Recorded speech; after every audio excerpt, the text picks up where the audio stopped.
Мен Балқыбаев Мақсат Кенжеұлы 1949 жылы 16 маусымда дүниеге келдім.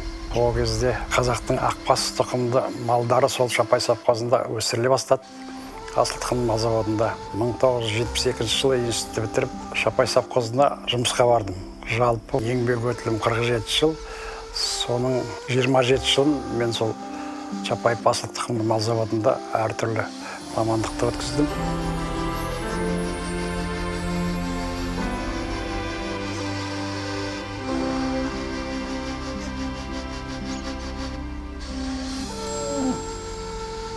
Шапай асылтұқым мал заводы бұл ірі асылтұқым мал заводтарының республикадағы одақ, ол кезде одақ, Совет үкіметінің кезіндегі белді шаруашылықтардың бірі, экономикасы өркендеген, қазақтың ақбас тұқымының селекциясы жақсы жолға қойылған.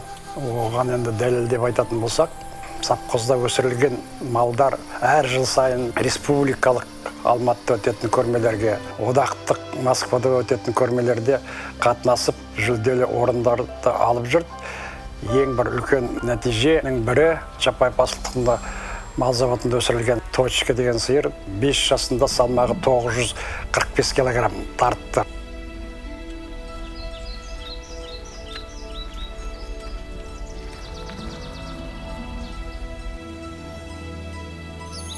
Қазақтың ақбас тұқымы менің ойымша қазір екінші өрлеуін қайтадан бастады деп есептейміз.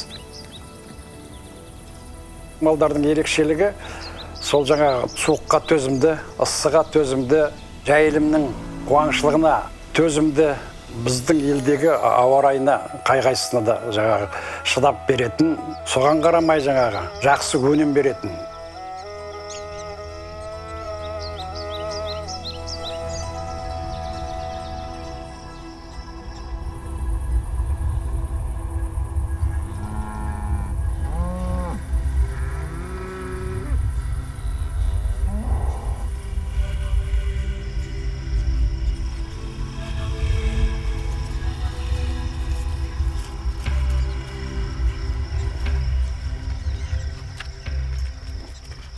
Қазір субсидияның арқасында қазақ тұқымын асылдандырумен айналысатын шаруашылықтардың саны көбейіп келе жатыр. Қазір осы Батыс Қазақстан облысында қазақтың ақбас тұқымды малы 20-дан 1000 басқа дейін өсіретін 186 шаруашылық бар. Енді жалпылай өсіру керек, ары қарай да дамыта беру керек. Бірақ шаруашылықтардың статусы, дәрежесі болу керек.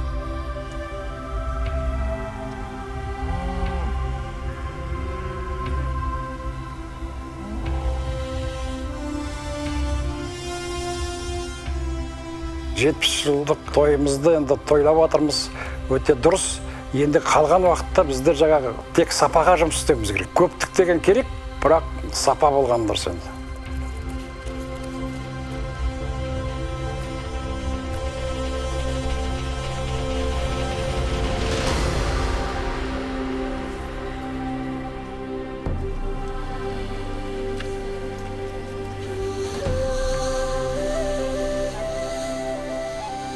Союз кезінде қазақтың ақбас тұқымы болып аталымның өзі Қазақстанның жерлерінде шыққан.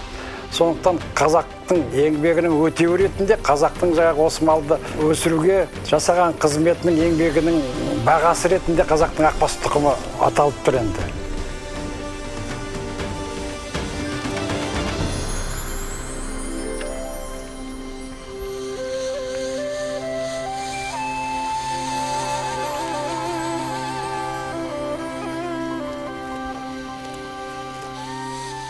Қазақтың ақбас сиыры потенциалы жоғары. Жоғарғы потенциал, оны қандай өлшемде дейміз. Біздер қазір жаңағы 2 жастағы бұқалардың салмағы 600 килограмм болу керек деп есептеймін. Оған дейін жеткізуге мүмкіншілік бар.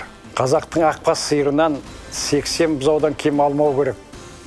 Қазақтың ақбас сиыры осыны бере алады өнімділігі жөнінен.